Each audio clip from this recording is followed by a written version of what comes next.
Do you think like he's just you think Conor's calling out everybody purely for clout chasing, or do you actually think he wants to fight? You know, he wants to stay relevant. I don't think he's gonna fight, man. He's already fighting his drug habits. I think that's enough of a fight for him right now. Do your thing, man. Get good in that department, because you can't even pass the testing pool. You're out of the testing pool. You gain like 57 pounds. What the f***'s going on? Do you think he's avoiding the testing pool because he likes to party, or you think it's performance enhancers? Really, I don't know. I don't live with this so I couldn't, I don't know. I don't know. Fair enough. But you would definitely take the fight if Dana called your number. Yeah. What's happening, man? What's up, brother? How you doing? What's up, man? It's good to be in the 305 with you. It's not a bad place, huh? Not too shabby. How's the retired life treating you? Good, brother. I mean, I've been working, training more than ever. Cause I gotta keep myself busy, you know. For like the first 2 months, I wasn't doing too much really, but eating. Okay. Just like eating, and then eating some more, you know, and just eating bad food. So I put an end to that maybe like 4 weeks ago, you know. Now I'm on a better, more enlightened path. And I know before you lecture me or anybody does, I know how much poison is in like fast food and things like that. But I fell for the gimmick, you know. Once again, I fell to the matrix, but now I'm in a better place. So that also allowed me to start training more, feeling better in my training.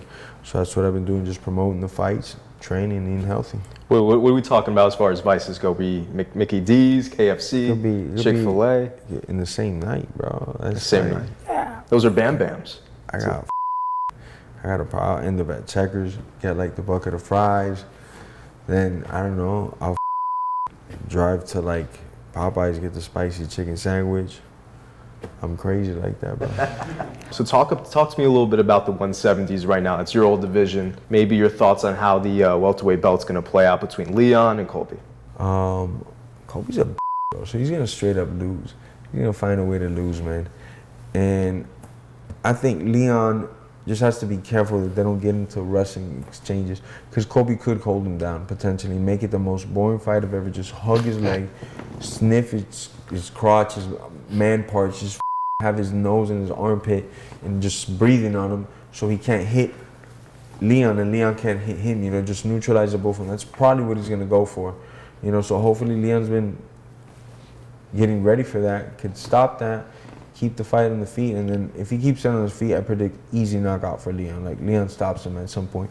But if it's going a lot towards the wrestling department and they're getting a lot of exchanges early on, it's not going to be an easy night for Leon. He might lose that if he's getting rid of that. As much as I can't stand this crotch sniffer. So you're going to be putting your money on anybody. You're putting your money on Leon. Cop calling as well. You know, he's running around saying that I gave him brain damage, but yet you're about to take a world title fight. Which one is it? That's why the fight hasn't been made official. He hasn't signed it. He's trying to hit me with 3 felonies for some I didn't even do that. Allegedly, I was there. I was with these guys right here getting acai bowls. What are you talking about? I was there. We know the acai in Miami too is too good. You know what I mean? Like, what else would you be doing down here? Allegedly, this man. So you're going to be putting big money on Leon, I'm assuming. If you're going to be, but I know you're a betting man. Money on, yeah, but I ain't putting money on. I don't care about either of them like that either. I don't give a f. They make it or not. I don't give a f. Man. I bet money on people I like or I know or I think are like a deadlock and they're like a heavy underdog, but I could care less. Do you think Colby would ever take another fight with you again in the octagon or the ring? Yeah, we're going to have another fight. I just don't know where it's going to be. Fair. And like, say he does somehow beat Leon, do you think he'll hold on to it? Hell no. There's a lot of guys that'll mop him up. You know, this guy from Kazakhstan, or is it Kazakhstan? Forget his name, and I don't want to butcher and say it wrong, but he's really, really good wrestler. Defensively, you know, he's pretty solid, and he has way better striking than a lot of guys at 178. This guy's a problem, man. He's not bad. He can wrestle offensively and defensively. I like this guy. He's got good hands, good cardio, great chin, and he's a dog, you know. So I think somebody like that would be a nightmare for Colby. Speaking of welterweights, there's a famous guy who's trying to itch his way to the welterweight division. He's put on some weight, to say the least. Conor McGregor's apparently, if he takes a fight, it's going to be at welterweight, and he seems pretty set on it. Do you think he's got any chance there? That dude is a nobody right now. What he did back then, like, he's not even, and what I mean by that, he's not, like, let's say I wanted to fight tomorrow, this fight talk, there's legal procedures I have to go through, like getting in a testing pool for 6 months before I can compete. That's even to start the conversation. So if I'm online talking about I'm gonna fight this guy, but then I can't even get cleared to fight, what the f are you doing? Shut the f up, bro, you know? That's because he's dirty. So this is like a dude that give a f about, you know? Would I love to fight him? Yeah, because I'll make a lot of money breaking his face. But this is a dude that's a bad representation of the sport, you know? You think Conor's calling out everybody purely for clout chasing, or do you actually think he wants to fight these? You know, he wants to stay relevant. I don't think he's gonna fight, man. He's already fighting his drug habits. I think that's enough of a fight for him right now. Do your thing, man. Get good in that department before you come over here, because there's killers over here that got their life right, training and living right by it. Get yourself right, man, seriously, and then come back out and fight, you know? Because you can't even pass the testing pool. And you're calling out Dustin Poirier and Justin Gage. Like, these guys are in the grind, bro. These guys are in the gym every day. They're in the testing pool, so we don't cheat and do steroids. You're out of the testing pool. You gain like 57 pounds. What the is going on? And now you're gonna just come back over here and fight these guys? Get in the testing pool, and then we'll talk, you know? Do you think he's avoiding the testing pool because he likes to party, or you think it's performance enhancers? Really, I don't know. I don't live with this so I couldn't, I don't know. I don't know. But you would definitely take the fight if Dana called your number? Not necessarily, no. That's not what I'm saying either, because I am retired from fighting. So if they want me to take this fight, pay me what I'm worth. You pay me what I'm asking for, yeah, I'll break this guy's face. I'll hurt that guy, bro. If you want to go back to combat sports and fight again, would you go back in the octagon or boxing? Definitely boxing. Boxing? Boxing, because out of all the disciplines involved in MMA, there's some that came to me like a fish in water, and there's some that just I had to apply myself often. By often I meant, like, you know, if there's 6 nights to work out, you know, 60% of that was in this one discipline to get better at. And there's one discipline that's always been very easy for me, and that's boxing. Not easy for me, but it comes to me more natural than, let's say, jiu-jitsu, especially being on my back, or wrestling, you know, which those came more secondhand nature, more I had to drill it a lot, do it a lot, repeat it a lot, go to a lot more grappling classes than I would have to go to like boxing classes, if that makes sense. And I always wanted to box, especially that my name is where it's at now, and I've always liked boxing. It's no wrestling involved, you know, which I love wrestling, I love jiu-jitsu, but I wouldn't mind trying my luck. I'm one of those few guys that could go over and box and do well, you know, especially with the junk that I'm seeing out there. I'm like, these dudes are parading them around town like they could box. They're handing out meth candy, and I didn't take none before I saw these guys fight, because I'm like, deep. So you probably don't think much about celebrity boxing, I'm guessing. You probably look at these guys as well. What are your thoughts? I'm like, man, for these guys, I'll go back to being in shape, waking up at 6 in the morning to go run, to fight these guys that can't fight, because it's, you know, it's like I decided to be a tennis player because I have good reflexes, right? What the does that mean? No, it's in the next lifetime, not in this one, because if you didn't play tennis from you're 4 years old, you got a chance. Same thing pretty much with the fighting, when it's that much disparity, when somebody knows how to fight.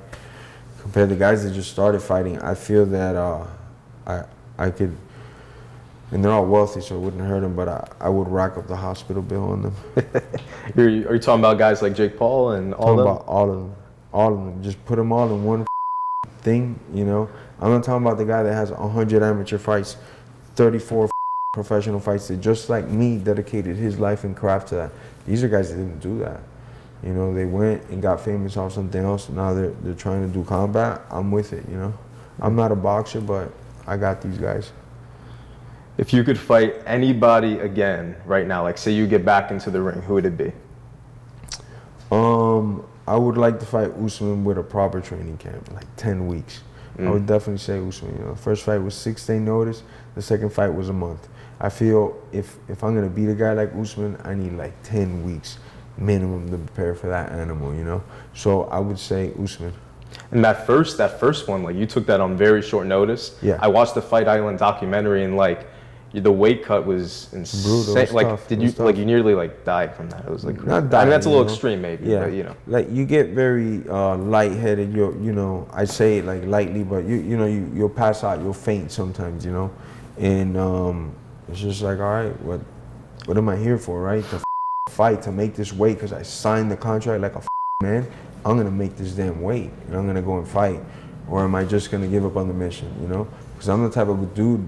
If I would have gone to the military, I would have gone all in. I'm not getting kicked out because I drowned it at the bottom of the pool and then I didn't want to give it another rep. No, I'm going to do it again, you know? So it sucked, obviously, that I cut 20 pounds in 6 days. Jesus, 20 pounds, 6 days. Yeah. How'd you do that? You know, I fasted I fasted like, I'm going to say like 32 hours so I can kind of see where my weight would be. And then just have very small portions. And working out, you know, more cardio based, not really trying to wear myself out, just like do something long term, like an hour of the bike, you know, the elliptical, something like that, something that I could just keep burning fat. And doing that, I probably lost in those 6 days, like, I don't know, maybe 5-6 pounds of like fat, you know. The rest is pretty much water, the other 14-15 pounds. Do you think just sweat it off? You just keep working out. You know, maybe I'll jump in the sauna, I'll jump in the hot tub, you know, check my weight. Okay, no, got 4 more pounds to go, get the jump rope.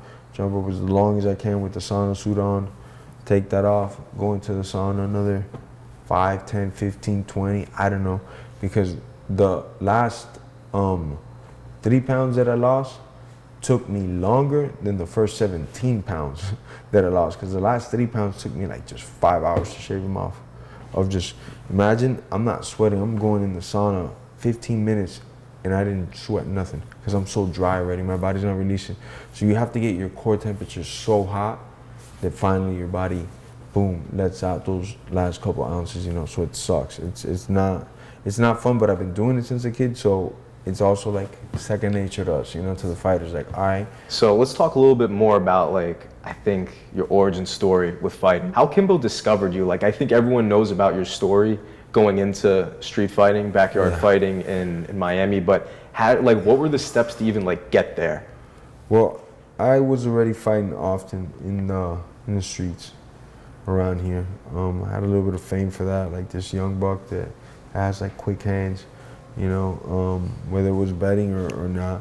And then we ended up at the same gym, Kimbo. So obviously I knew who Kimbo was. He was a rock star. Drops a video, 20 million views. What the is this? This is 20 something years ago. Do you understand? This is like before YouTube was YouTube. He was like the first bona fide star. So he seen me working out at the gym. He already heard that I had the reputation for showing up. Like I always have. Like I'm not one of these punks who just sign me up for the fight and then ghost for like a month. No, I'm about that action because this is what I wanted to do my whole life. So they gave me the chance to come compete for them after they saw me training a couple times. Coincidentally enough, we both ended up in the greatest gym ever, American Top Team. Years later, we both left this gym in Miami, went to American Top Team, where we stayed there and ended our careers there. And it was sweet, man, when he gave me that chance, because I didn't know just how much it could blow up. You know, I didn't know, am I gonna get 100 views or 100,000? I didn't know.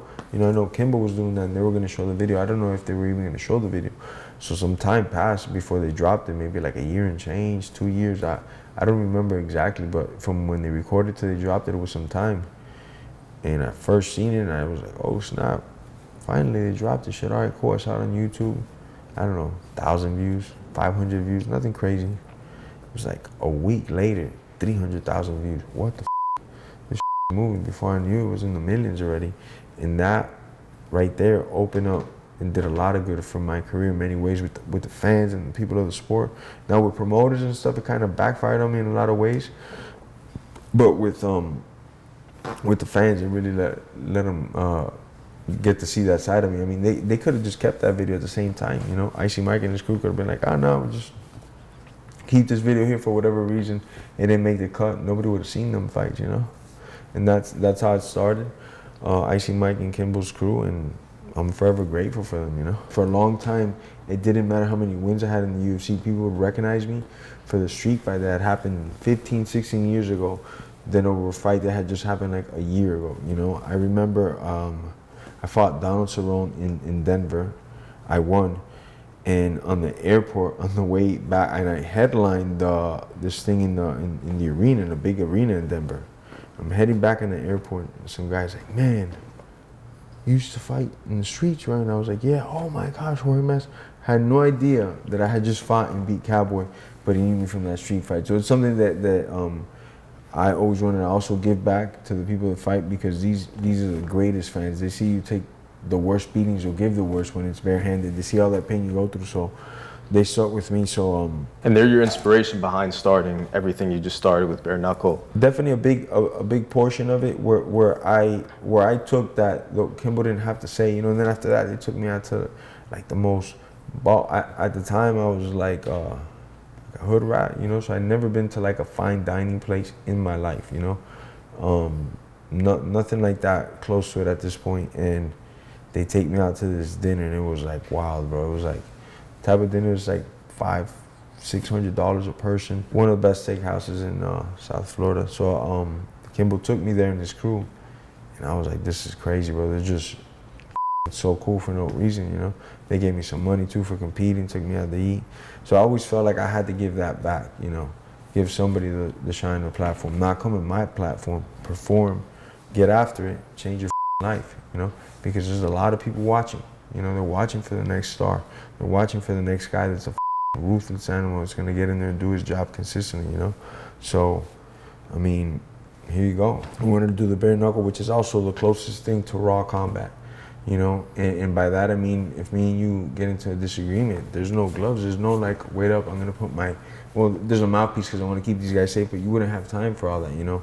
And in taking the glove away, you know, you have a lot more maneuvers you can pull off with the gloves. See, the gloves are bulky, so somebody could grab on the gloves and kind of stalemate it. As my hand is slippery, especially with all the sweat, as you get my hand, I could break through, get in a position, and lock up a submission. You know, so grapplers love it. You know, strikers love it because one punch could also just end the night, like it is in a real fight. It's not like putting on brass knuckles. It's so really what happened in the fight. If a right hand hits you in the eye orbital and it gets broken, it's a fight, you know. So I love the aspect of how raw it is, and it's how UFC started. But this is this is how the origin of the sport started. But the sport's never been with all the rules and regulations that it has bare knuckle, and I'm the first to do it. We had the first sanctioned show in Florida history ever, and now we're having the second one, Jacksonville, September 8th. We got a lot of local talent as well as Junior Dos Santos versus Fabricio Verdum, two ex-UFC heavyweight champions, two guys that I would pay top dollar to see, or anybody that's a fan of the sport would pay top dollar to see. And they're gonna go at it bare knuckle, you know, the rawest way, the most primal way that you can compete, you know. How'd you land those guys? Those are some of like the best heavyweights ever in the UFC, and they can mix it up. They can mix it up. I mean, JDS could punch, kick, knock you out with a knee, with a heel, with a left hook, with a right uppercut. The guy's crazy talented. Just so happens has a win over one of the greatest heavyweights of all time, Fabricio Verdum, you know. And also Cain Velasquez, which is another all-time great. But Fabricio could do it all. He can knock you out, he could submit you, he could choke you out. So I feel like in bare knuckle, when these fights hit the floor with Fabricio, he's gonna have a lot of favor going into the fights. You know, but also when JDS hits somebody with his left hook, barehanded, he's gonna take somebody's head off their shoulder, man, or right hand. Either hand, he has TNT and NyQuil. You know, it's freaking nuts. What other big names we got lined up for Gamebred MMA in the future? We already set the bar pretty high. You got those two. I mean, I've been dragging it along a little because we haven't got the signature, but I have a world-class internet sensation as well in the grappling department coming. So I'm just gonna make his professional debut, bare knuckle. Huge grappler. We're still working out the deal. You know, these things take time. People have teams, and so do we. So we're trying to make it right, and I can't wait to announce this name because it's gonna make headlines everywhere when I announce the grappler that I'm bringing over. It's Abu Dhabi caliber, Abu Dhabi champion. You know, I won't say no much more. but it's coming. I won't pry. I'll wait for the announcement like everybody else. Yeah, we got some kickboxers coming too with some heat. Talk to me. Oh, we got some kickboxers coming with some heat from Russia. We got some ex-Glory guys. We got some guys there that they can throw down. I'm just waiting for some contracts to get signed, and we're gonna start popping off the names. But I got some up-and-coming killers, as well as like the elite level guys that have won championships. We got those guys. We're gonna have the young up-and-coming guys. We're gonna have the mid-tier guys. We're gonna have everybody see who the best is. You know, that's what I'm most excited about. Is just see how much it changes without the gloves. And I already know it's different from doing all these shows. There's more submissions, more finishes, because there is no glove, you know? Mm-hmm. Just got to compensate these guys a little bit better, which is something I want to do because I also going in the bare knuckle. So as you see, the purses are rather huge for a show of my level. And that's because we're going to take care of these guys, you know? Are you able to disclose like JDR and Werdum, like what they would be making on a fight like this? Yeah, it'd be up to them, you know, because it is private knowledge until they make it public. Of course. Is the way I treat everybody's contract. If they're making 5,000 or 5 million, it's up to them. If they say something about the figures they're making, I could, you know, say something if they're already out there, you know. But if people don't put it out there, I don't put their business out there either. Fair, it's fair. But I could tell you, it wasn't cheap. You know, it was a pretty penny, and I think it's 7 figures. Is what? That's a pretty penny. I would say, yeah, that's a lot of pennies. Back when you were chasing this dream and you like just started out backyard brawling, and you didn't like right before you made it to that viral sensation on the internet status, were you keeping this low key? Like, did your family know about it? Like some of your close friends? I mean, some friends knew. Now, my family didn't know because I didn't want them stressed out. You know, my mom had ideas and stuff, and I had other incidences, not with Kimbo, because he was just a great guy at also keeping the peace. You know, there's a couple of times it could have been some bad incidences where it could have, who knows, escalated to something where somebody could have got shot or stabbed, but Kimbo was there and his crew, and they did a good job of keeping like both sides neutral, you know. So in other instances though, it did get rowdy where I've been involved that weren't under the Kimbo banner, and that's always a thing, you know. You got a story there you want to tell, or? Probably not, bro. Okay. Probably not. So talk about how you were discovered by ATT, like from the point where you became an internet legend and you went to this like top state-of-the-art, like greatest training facility in the world. How did they recruit you? How did they find you? So right around this time, the video had just dropped, I think, right? So I had this reputation, like I said, very good with the fans, worldwide exposure, but it also did have another side to it, and promoters always just assumed I was the biggest thug that you ever seen, and gyms also thought that, and a lot of the local fights that I had here, maybe to a lot of promoters as well, it wasn't like the nicest crowds that were showing up, but they were showing up in the buckets. I was selling out arenas back here at the War Memorial in Fort Lauderdale. I'm talking about 20 years ago, 18 years ago. And, you know, the crowd maybe was a rowdy crowd, but it was my crowd, you know. And a lot of promoters had this stigma that you know, maybe I'm not like the best to book, or that I have too much elements of the street, you know, that he's gonna miss weight, that he might show up with guys and cause a problem after if the decision doesn't go his way. So it was like kind of like a weird stigma. In American Top Team, I was part of this gym in Miami called Freestyle Fighting Academy, and American Top Team was already doing big things at this time. And this gym had like a rivalry with American Top Team. American Top Team didn't have like a rivalry with them, but they were both in South Florida. So here and there they had matchups. I had matchups against their guys. I had won some of the fights, so I knew about them. And I get in a problem with them, and it's over my striking coach. So since before I joined them, I had my own striking coach separate from them. And they told me that they were going to do everything in-house, bring in their own striking coach, and that's how it was going to be. So the whole MMA would be done there. Coincidentally, they had just asked me to sign, because they had been with me since I was like 15. I never signed a contract.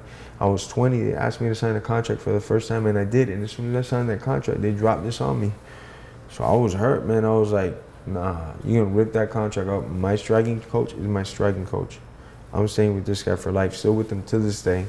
You know, and I took off. They told me that was the ultimatum. I said, I'm gone. So I grabbed my striking coach, and this guy that was an amazing person, Richard Bertrand. He's been in the sport for over 20-something years. Richard was a commissioner or no, judge, I'm sorry, at the time. And he said, hey, I know somebody at American Top Team, let me place a call. He called one of the coaches, asked about me. The coach says, that kid has a lot of potential. We'll give him a shot. Give him a shot, man. Like, you come in for like a week to two. Then all the head coaches decide with the owner, Dan Lambert at the time, which he wasn't as involved at that time. He was more in business, but he still knew about everybody coming in and out. He just wasn't so involved. And then a couple of the other head coaches and maybe like a fighter or two, they'll get that opinion. So I got invited. It was a freaking, I still remember like it was yesterday. Very, very impactful day for the rest of my life. I had to drive an hour, right, from here. Or there was traffic, all types of shit. I get there like, hey, you're late, and the GM is Richie Puma. I don't know if you've ever met him. Nah.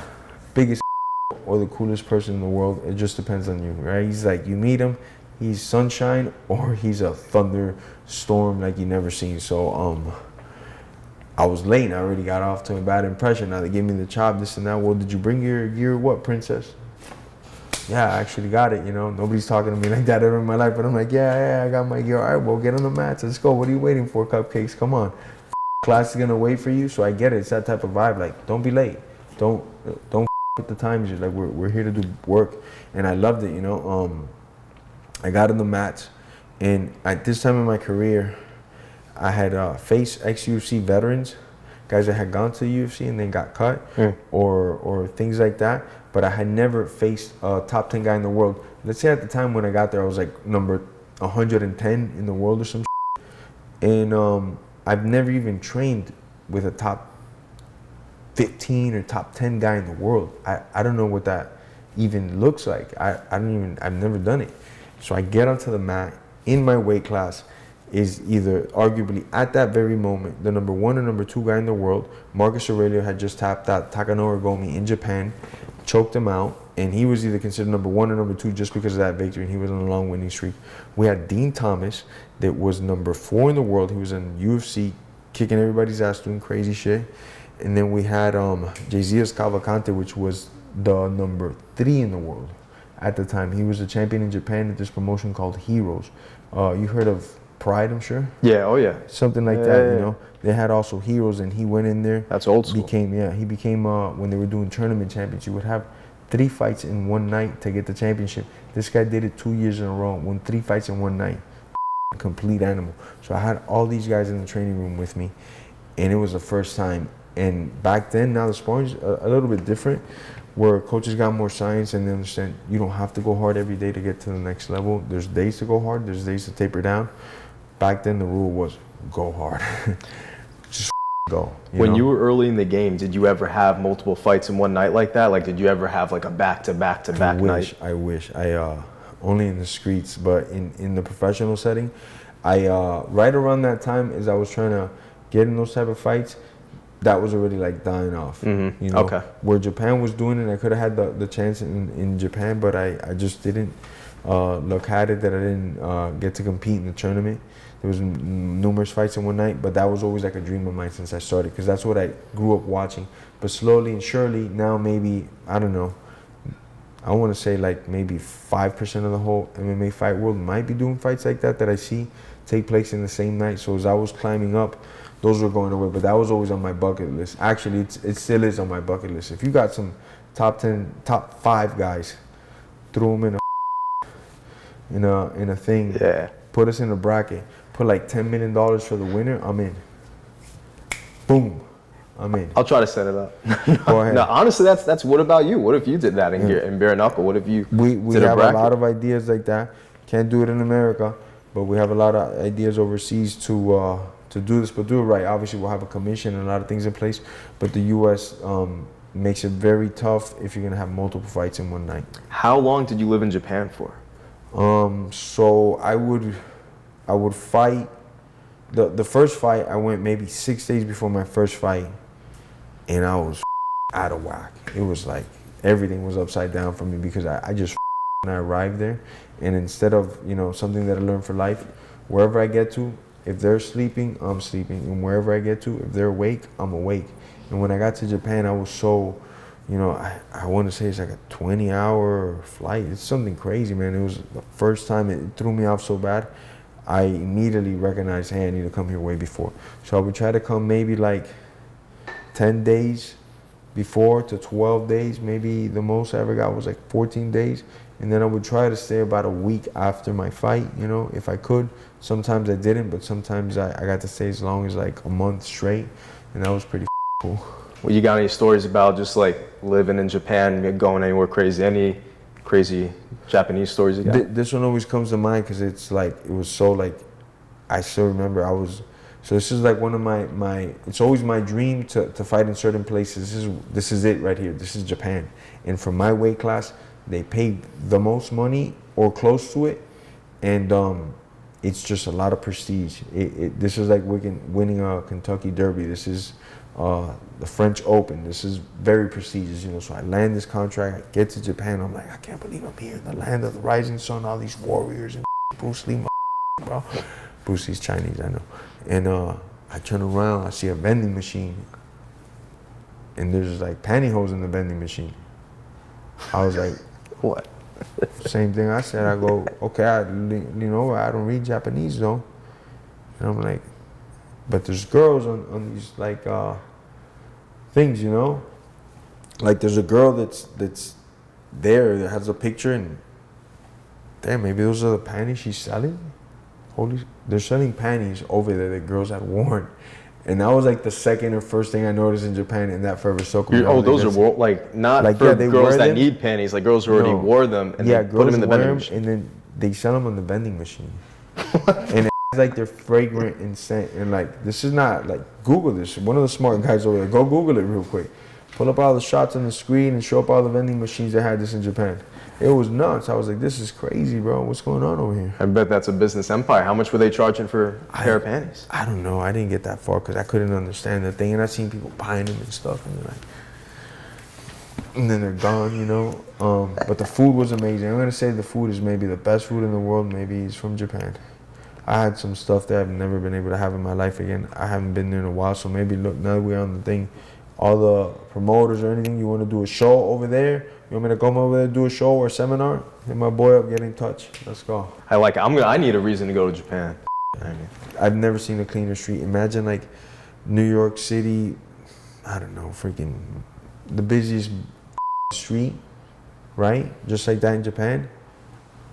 But you don't hear nobody talking. It's dead silence. Now, I haven't been there like in 10 years, so I don't know if it's changed. But it's like you could have a perfect conversation with me and you don't have to scream or nothing. It's like nobody's talking. When I would go to the fights, it'd be the same thing. They wouldn't talk at all.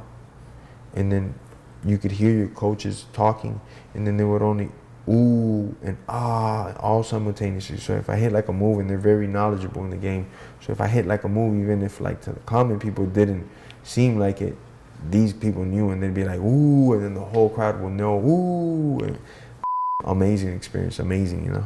I got to fight at the St. Thomas Super Arena, which is like the most legendary place you could fight in Japan for combat sports, you know. So I was like on the bucket list my whole life as well, you know. So I got to do that early, just like Madison Square Garden, you know. Obviously the American Airlines Arena over here, which they changed the name again. I'm sorry, I don't know it. I can't keep up with either. Yeah, before it was Casino. I don't even. What was Yeah. it before? It was like United, or it was like FTX. Yeah, and then that changed. Yeah. Which I got the all-time record here, right here. Bigger than LeBron James, anybody, any basketball game. I got the biggest skate ever done in that arena. I'm from Miami, Florida, Dade County. And then even in Jacksonville, I remember when you had your first fight like that was probably the craziest crowd I've ever, and I watched it on TV. And that was the first fight back to regularness, because before that was a crazy lockdowns, 30% at the events only.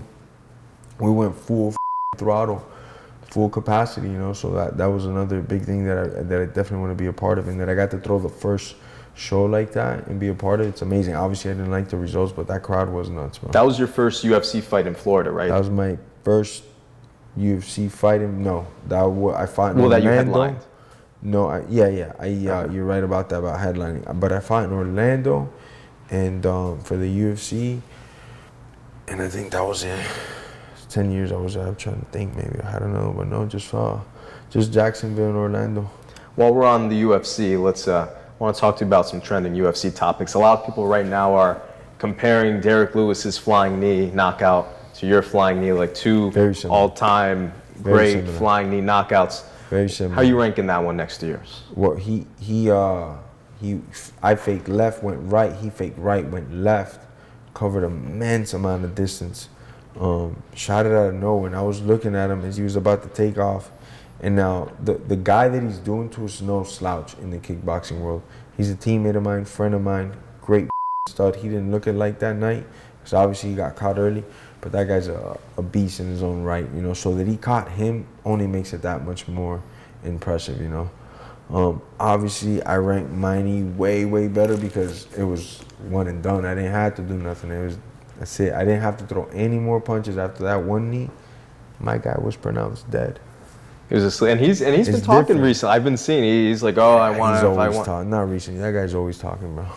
Yeah. That guy's always talking. Well, why do you think, as of like maybe more so now, he's been turning up? He's like, oh, I want to box. I want to like. What do you think it is that he keeps calling you out for? He's probably just doing testosterone. I don't know. He's not in the shot of testing pool no more. And he put a picture of him with a six-pack. It's funny because your whole career, I'm not making fun, but I'm saying the truth. You didn't have a six-pack, and you wouldn't make fun of himself, calling himself dad bod and this and that, and you don't have to look like that. But now you got a six-pack. You're taking testosterone, which doesn't matter. I'll let you take it. I'll beat your ass, bro. You can. Wrestling, boxing, whatever. Testosterone ain't gonna change the ass whooping that's coming your way. Either MMA, boxing. How would you want to do it, if you were gonna do it? You know, the thing about boxing, why it's interesting, is because there's no knees allowed. Right? Right. So the fight might last longer than 5 seconds. Oh, that's a good point. That's fair. What more does this guy? And then after that, we go wrestle. I'll go wrestle you for some money, and the money will go to charity. It's a good deal. It's a good deal. I'll get you paid for the boxing, bro. I'll do it on my promotion. I'll put like stipulations. I can only use left hand. And every time I throw the right, you get like $100,000, something crazy, bro. I'll do something like that. He won't do it. He won't do it. Be careful, though. You gotta keep that in mind before you start throwing too many rights in the pocket. You know. I wouldn't throw that one to beat that guy in boxing. It's disrespect that I would put my hands up for that guy, bro. He doesn't know how to spell jab. So you don't think he's gonna answer the call? No. But it's just like I'm not gonna answer his call to go back to MMA for what, bro? I already did that, and actually, I did it in record-breaking time. So leave me the fuck alone, bro. You want to do something else? Let's go for it, you know? So speaking about that knockout, everyone thinks and I think it's the greatest knockout. I mean, it's pretty hard to argue that that's not the greatest knockout of all time. But other than all of your knockouts, that knockout, what is your favorite MMA knockout of all time? Oh, man, there's so many, bro. I just saw some Mark Hunt the other day. I was a big fan of Mark Hunt. And he knock somebody out and just walk off like he knew it already. He's like, I know this guy's dead, pop, and he walks off. Let me see, bro, there's so many. There's millions of good ones. Let me see. I don't know, bro. Sometimes I be like, I'm like an encyclopedia, but I can't. There's too many to count, honestly. Like, I even think of like few that I can tell you a future knockout that I'm gonna be a fan of. Tell me. September 8th, Jacksonville, Florida. Junior Dos Santos versus Fabricio Verdun, bare knuckle. There's gonna be some heat. Oh, somebody's gonna get hurt. It's gonna be bad. So you're a betting man. I know you're not gonna be betting on this fight because I remember you're not gonna be betting on your fights, but you're probably gonna be. You're gonna think you're gonna be betting on this upcoming UFC event, Sterling O'Malley. Yeah, you bet your I am. Who are you putting money on? You gotta go check me out on mybookie.ag. I'm about to drop the post. Boy, they, you know, I'm about to tell the whole world now. There's one betting site that takes my bets. A lot of these people don't pay back, and I don't like that, bro. You know, if you're willing to take my money, I'm willing to take yours 1,000%. I better get my money. So I feel like I found some reputable people I've been dealing with for a minute. So sometimes I get crazy and I put out crazy bets, but I also make good money, you know, because when Dustin fought Conor, second time, guess who put a house on him? Everybody was like, nah, Conor's gonna win, and the odds were pretty, you know, good for me, you know. I was like, boom, I'm good. So I do be betting, but it's also like a field thing. It's also like, When you say the house, what do you mean, like a 500,000, a million? What do you think you bet on Poirier? throughout his whole career, No, on that fight against Conor. it was something decent. If you had to like guess, like what is like the like your all-time like wager? If you had to guess, like on everything.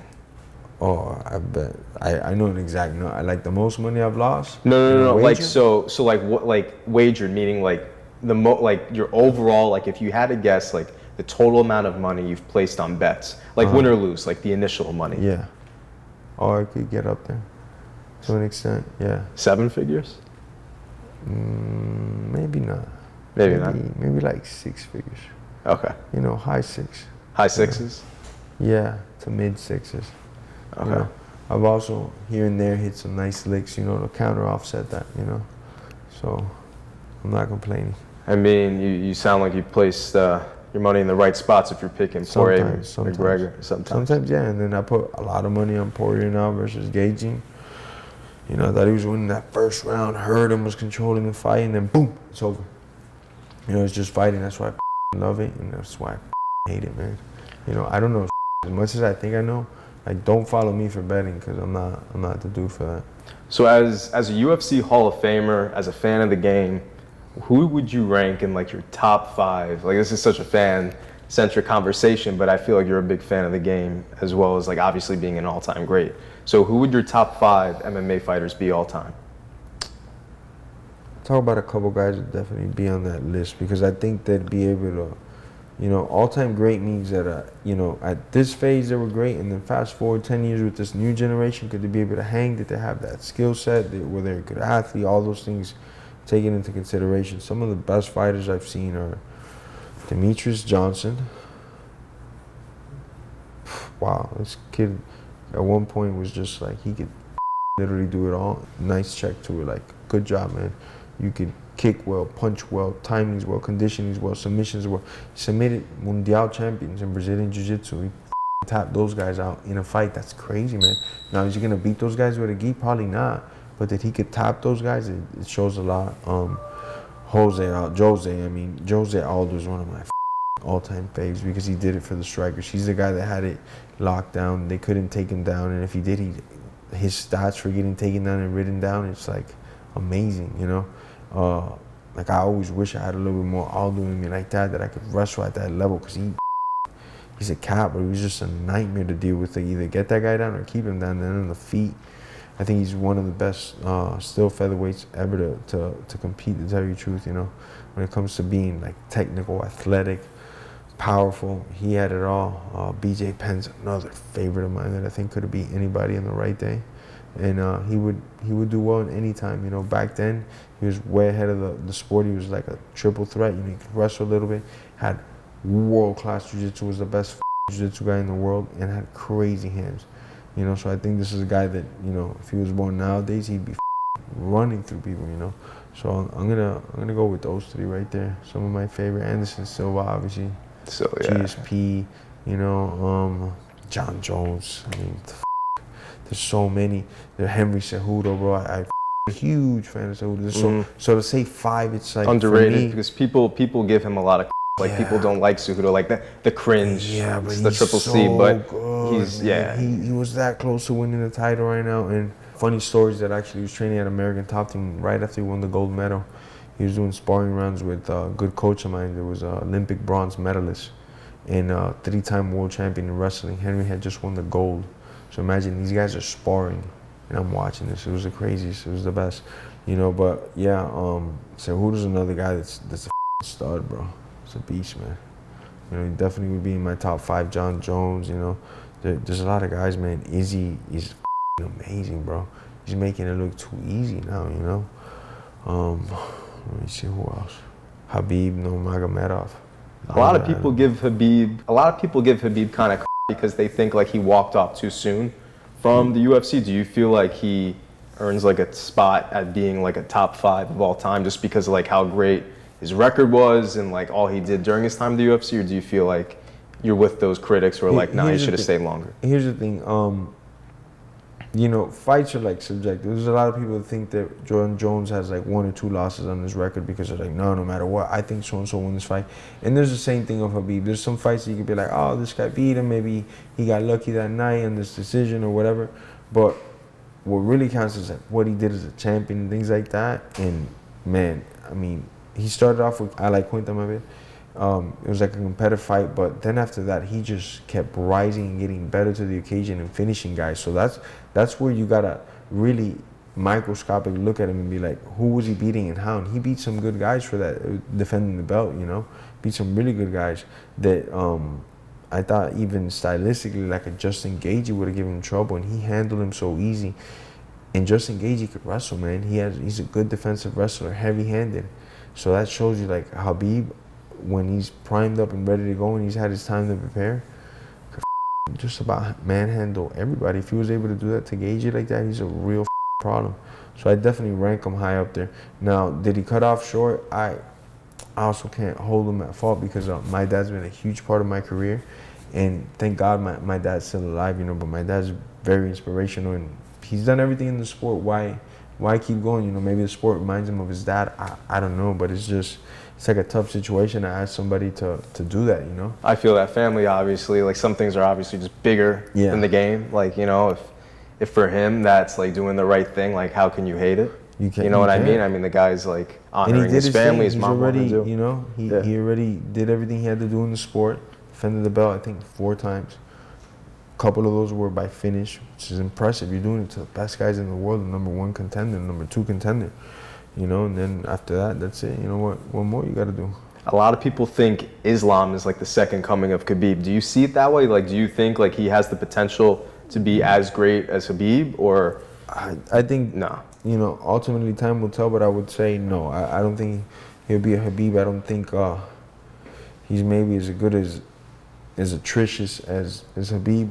But man, he could change that all himself. He could add a killer striking game now and start knocking people out, just catching people by surprise, you know, knocking people out and change up everything, you know, because he still is a champion, you know, and I think he has a lot of favorable matchups at 155. He should stay away from Volkanovski, but he has a lot of favorable matchups at 55 that'll let him rack up the wins, you know. So do you think Volk beat Islam in that fight, or do you feel like that was a fair decision? Because a lot of people thought that was a robbery. You hear like arguments from both sides. How do you see it? I don't know. I understand control. Like if no guys, there's no action, right? And the only action is you took me down, you scored a takedown, then you showed control. Okay, granted, the round goes to you. But if you take me down, and yeah, you do show control for more majority of it, but the control you're showing is like stalling. Like a lot of positions where it's just stalling, like you're not improving the position. And then when you do get back up to the feet, the other guy does more damage, those for a shorter period of time, and it looks like you're wearing the damage, you know, bad too. Mm-hmm. Like it's not just me seeing you get hit, now you're actually getting deteriorated. I give the round to the other guy, even if he was controlled for 3 minutes, and then in those 2 minutes he got out, he caused some heat. I'm going to give it to that person because at the end of the day, it's a fight. It's not a grappling match. So it's about damage first, then control second to me.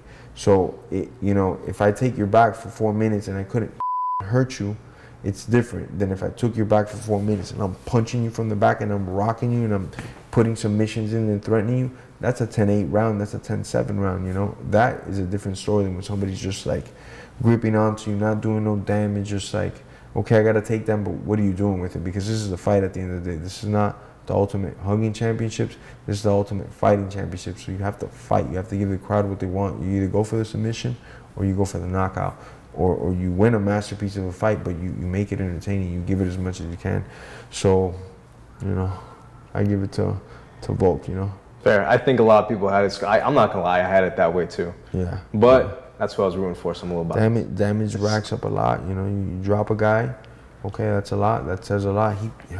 He hit you so bad, he shut your lights off, no matter how quick it was that he shut them off for momentarily and hurt you, you know, that's visible. So those are things like you have to give points. That can't be the same as if you just held a guy up against the fence for 4 minutes. This guy's doing everything in his power to not fight, to neutralize the fight. Why would we reward him with the victory when this guy's going for it?